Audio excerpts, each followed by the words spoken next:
to all of you. It's delightful to see all of you. This is the first in this series that I want to create for Super Troopers and others, if they're interested, called All About Me. And the idea of this is that I suspected that there would be, especially amongst nearly 5,000 members, an enormous number of you who would have very interesting stories to tell. And I'm not talking about big stuff, although today it's fairly big because Kathy's had a really interesting 10 years or so since she started writing books. But I just really do want to encourage people to share themselves with us, because I think it'll be really, really interesting for the rest of us. Bryony and I have had lots of Zoom sort of preparatory meetings with some really delightful women now, and I'm so excited about what we've got coming up in the programme. It's really, really good to see, and we're booking now into January, so we're filling the slots up fairly fast, and I know that a lot of them, you know, you'll love them, so that's brilliant. So what I want to do now is to introduce Kathy to you, and I'm going to let Kathy tell her own story. Really, we've called this My Life in Books, and that's really what we're going to be talking about this afternoon. And it's going to be about writing books, it's going to be about illustrating books, and it's going to be about binding books. So it's practically everything that you could possibly think about to do with books. So Kathy, can I bring you in and say welcome? I hope you're having a nice afternoon, and it's really, really lovely to see you. My first question to you is a very broad one, and I'd really like you to set the scene for us a little bit about you, because imagine, as is true, this room is full of strangers in the sense of we don't know you, and I'd like to get to know you better. So give us a little bit of background. I think I'm right in saying are you in Weymouth? Is that right, in Dorset? Yes, that's right, Weymouth. Sunny okay. Weymouth usually, but not today, not very. Be too bad here today. Okay, so give us a bit of background. So, leading up to the point where in your late 50s, I think, you started properly writing books and having them published. So tell us a little bit about your background to start with. Well, I think I've always been interested in writing since I was a child. I've always loved books, and when I had the opportunity in my 30s to work for the local adult education institute, I was able to learn how to use Apple Mac computers when they very first came out, and I saw this as an opportunity to learn something that I could make books with. That's how it struck me. So I volunteered to learn how to use these really quite, a couple of times, sophisticated computer equipment. And that really set me off. I quite soon saw that I could do all kinds of things with this that previously you'd have had to send to a printer to even consider it. So I learned all about the Apple Mac. I soon found I was teaching classes to show other people how to use it, which was great. I really enjoyed that. We were quite an unusual place, I suppose. I met lots of other people who were interested in writing, who were interested in printing, who were interested in graphic design, and I learned from all of them. I had some really, really, really helpful friends, and I learned an awful lot from them. So on we went, and we published little books ourselves. In fact, I've dug one out from the great depths. This little book was the first thing that I wrote and was published. Can I just... Can you see it? I can, yes, absolutely. When you said we there, so who was the we in that? We started publishing books. Was it just you, or you were in a group? It was with the help of the principal of the Adult Education Institute, who was quite forward-looking and keen, and encouraged me to. This little book started off as a class I taught on wildlife, and he said to me, "You know how to use the Mac. You can set up a book. You can write it, you can illustrate it, you can do what you like, do it, I'll pay to publish it." And that's what they did. So how long ago was that? 1988, it says inside. Okay. So we're talking about quite going back quite a long way. Yeah. All right. So you already had this sort of background knowledge and information about producing books and writing books and all that kind of thing. And then did you retire in your late 50s? Did you tell me? Is that what happened? Yes, what happened was that my husband took early retirement, and we were living in West London at that time, and we had the opportunity to move down to Dorset, and thought, yes, let's go. So here we are on the Jurassic Coast, which is a terrifically inspirational place to be. It's beautiful, wonderful coastline, sea, just beautiful. And do you live quite near the beach? It's right behind me. Okay, so you are absolutely right on the edge of the south coast there, Yes. in a really beautiful place. And then you had your idea. Did you have an idea for your first book, or first book that you wanted to write and publish, or had you always had lots of ideas buzzing around in your head about books that you wanted to write? I had really never written fiction until I joined a writing group. There's a new writing group being set up in Weymouth, and a friend of mine said to me, "Oh, you should go along, just write for you." Little did I know I'd end up running it eventually, but that's what happened. And almost from the beginning, I had an idea for a story, and I thought, yes, I'll do that. I will do it. And that grew into a novel, which was ultimately published, and there were another two followed, and the one after that as well. So it went on and on. Just before you race ahead, I'm absolutely intrigued by people who write novels, and I tell you why, because I think I'm full of admiration and awe of people who write novels, because I really do think it's a difficult thing to do. I mean, you can be a storyteller, but writing it down and making it compelling, that's something that somebody wants to read, which is what it's all about, I think is an incredibly difficult thing to do. So start with your first book, and tell us a little bit what it was about and what inspired you to write it. Well, when we first came down to Dorset, we lived on the Isle of Portland, which is just a mile and a half along the road from where I am now.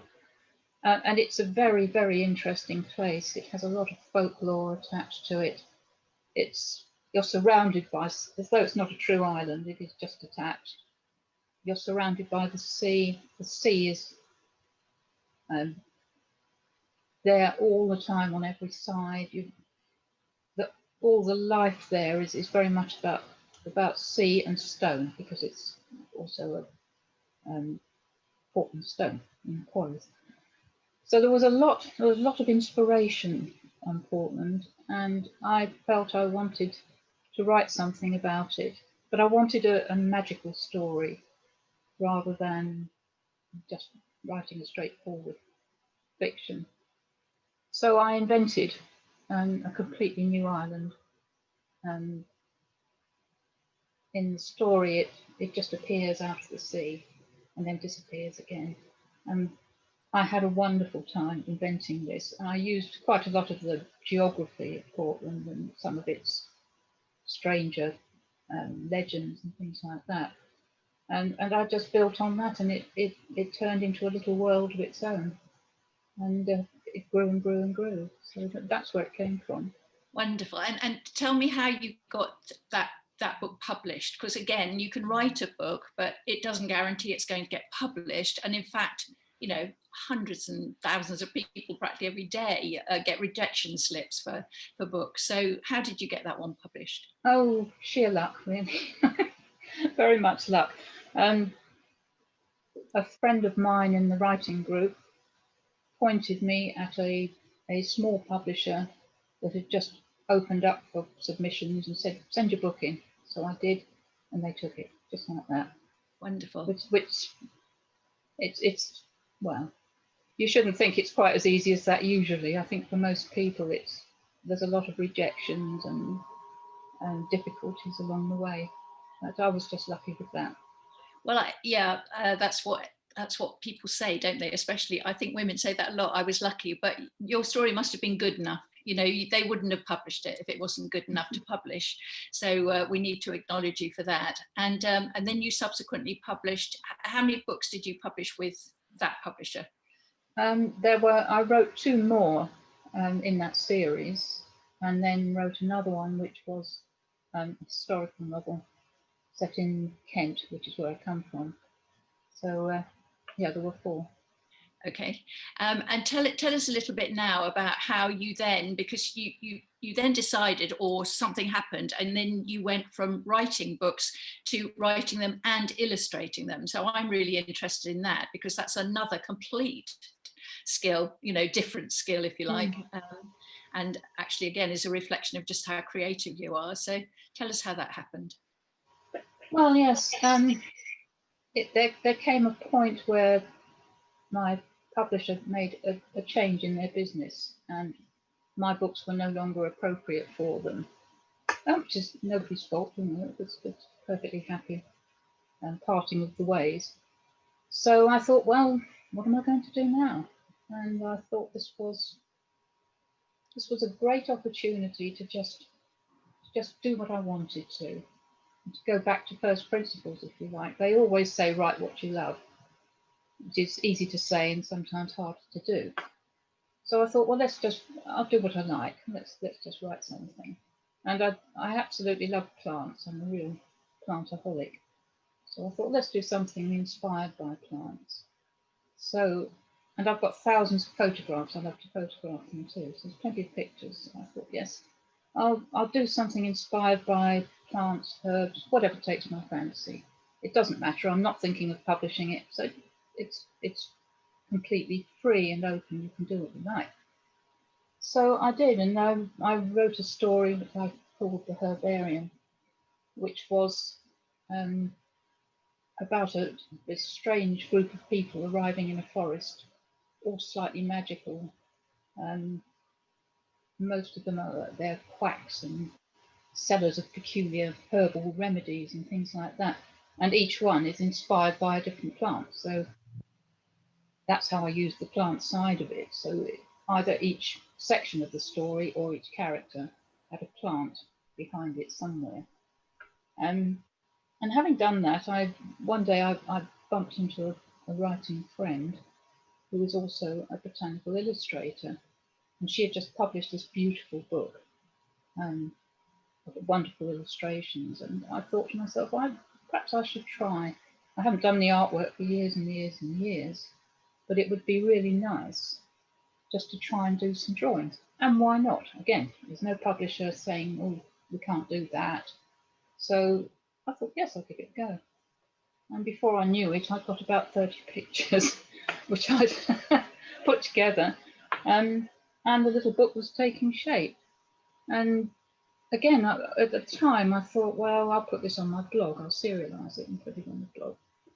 And I hadn't really thought any further than that. Until I happened to talk to another friend who I hadn't realized had studied bookbinding when she was younger. And I said to her, look, I've got this story with pictures. Do you reckon we could, if I print it out, we can bind it? And she said, oh, yeah. So the next thing I knew, I've got this peculiar little cottage industry of binding my own books. So there's the herbarium. And that's your illustration on the front there, isn't it? Yes, it is. That's all from, just we can open this. So you can see, I tried to decorate every page. I really had fun doing this. It's lovely. And I've got a lot out of learning bookbinding too. Although I only learned one kind of bookbinding, there's an awful lot of different kinds. But this one it has the advantage that the book just lies flat when you open it, rather than a paperback which snaps shut.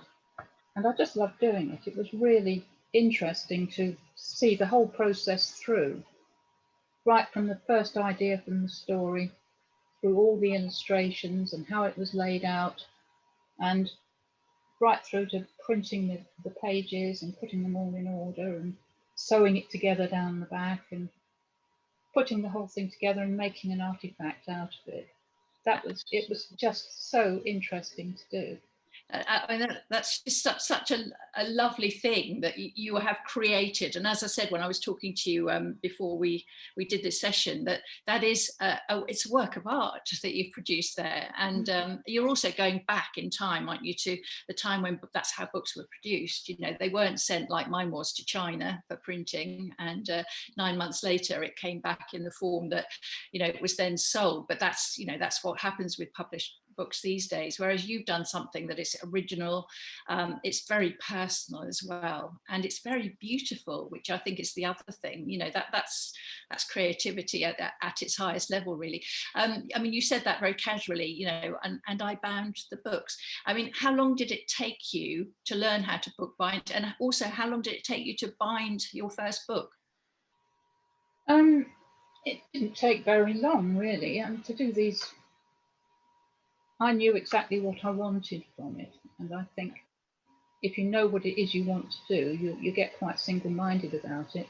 I had a friend who came in for a couple of hours and gave me a flying start so that I knew roughly how to get going with it, and also told me what kind of things I needed to buy so that I didn't waste too much time on things I didn't need.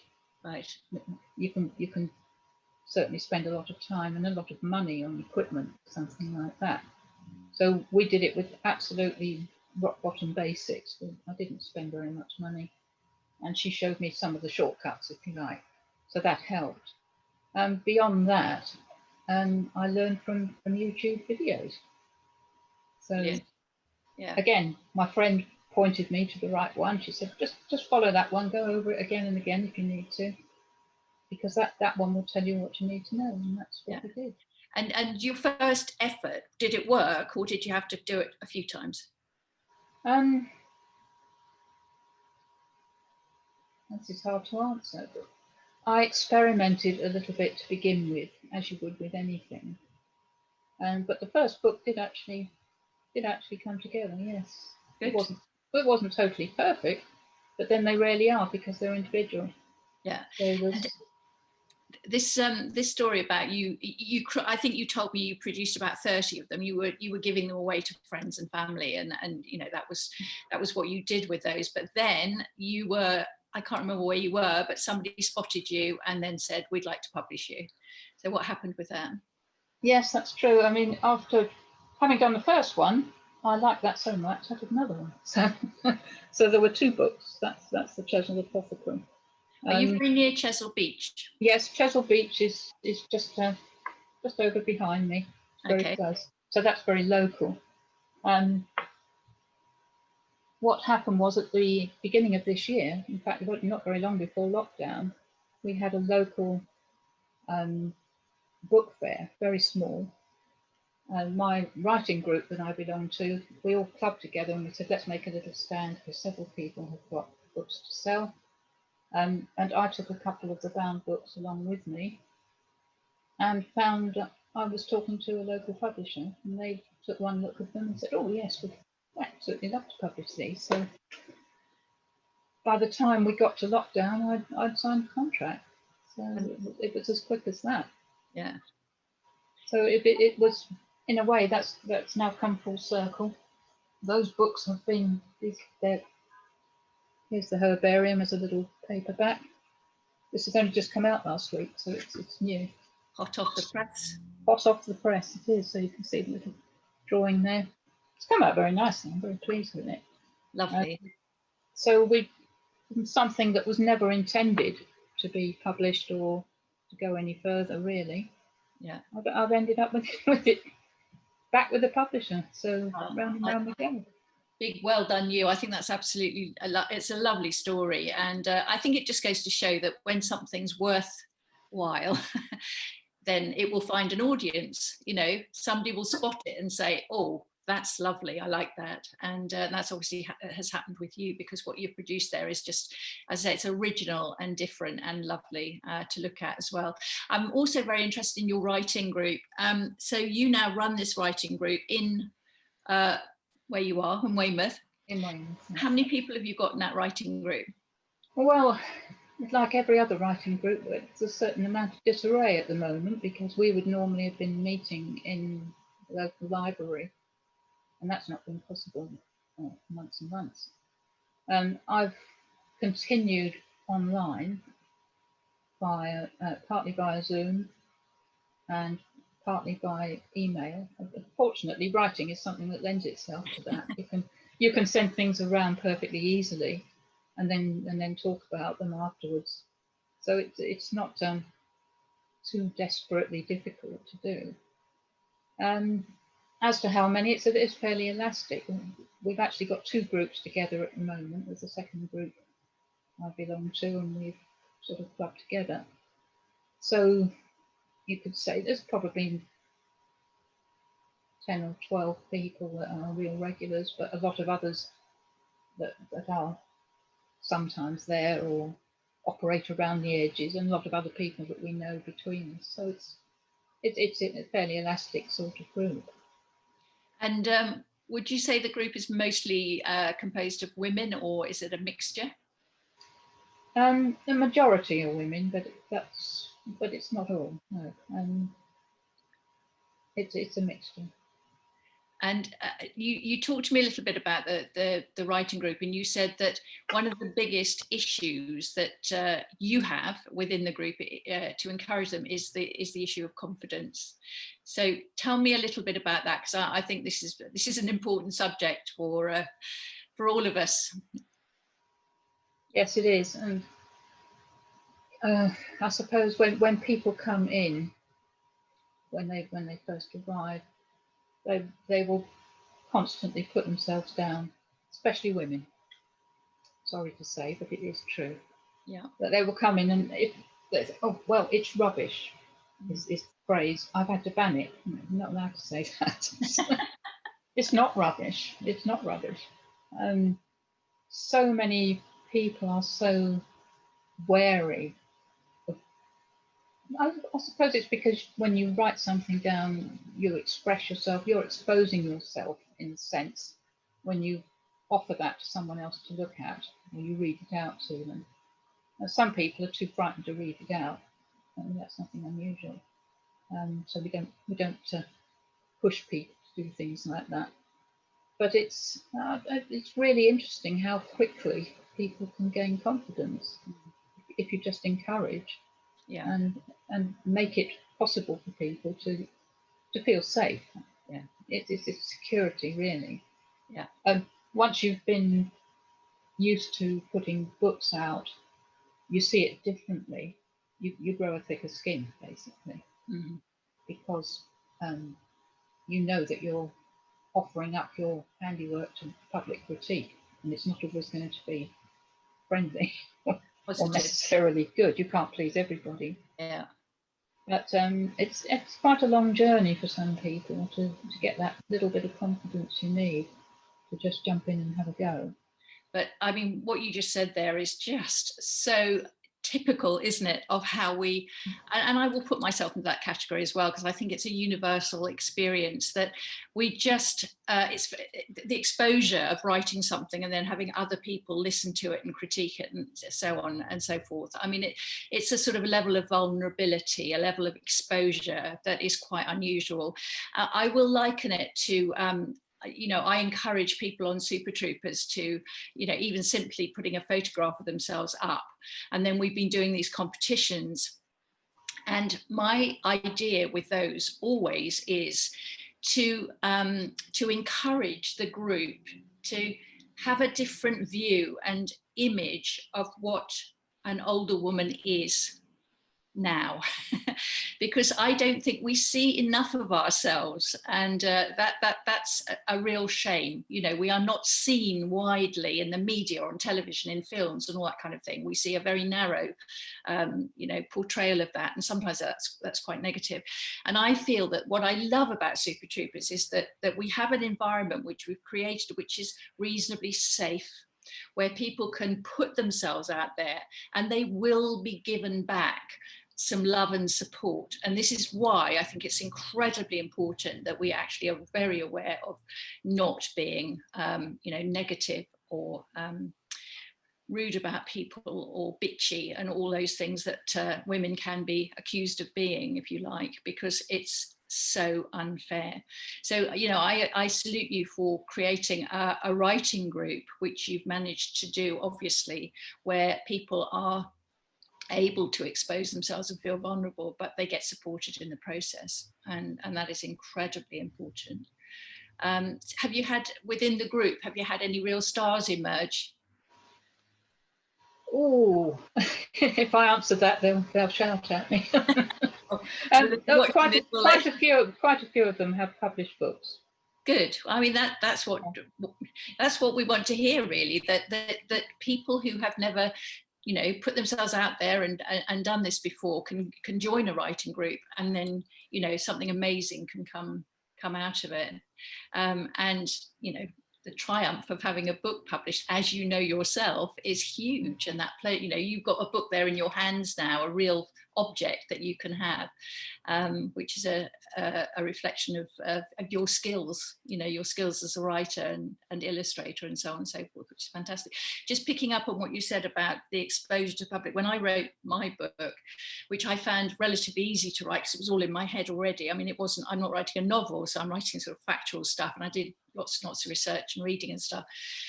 And I had one sleepless night just before it was published, and we were going to have a celebration for the on publication day, and I was absolutely terrified because I just thought, if I get a lot of negative critiquing of this book, I will feel so mortified. And I kept thinking, you know, who am I? I'm nobody, you know, and I put myself out there.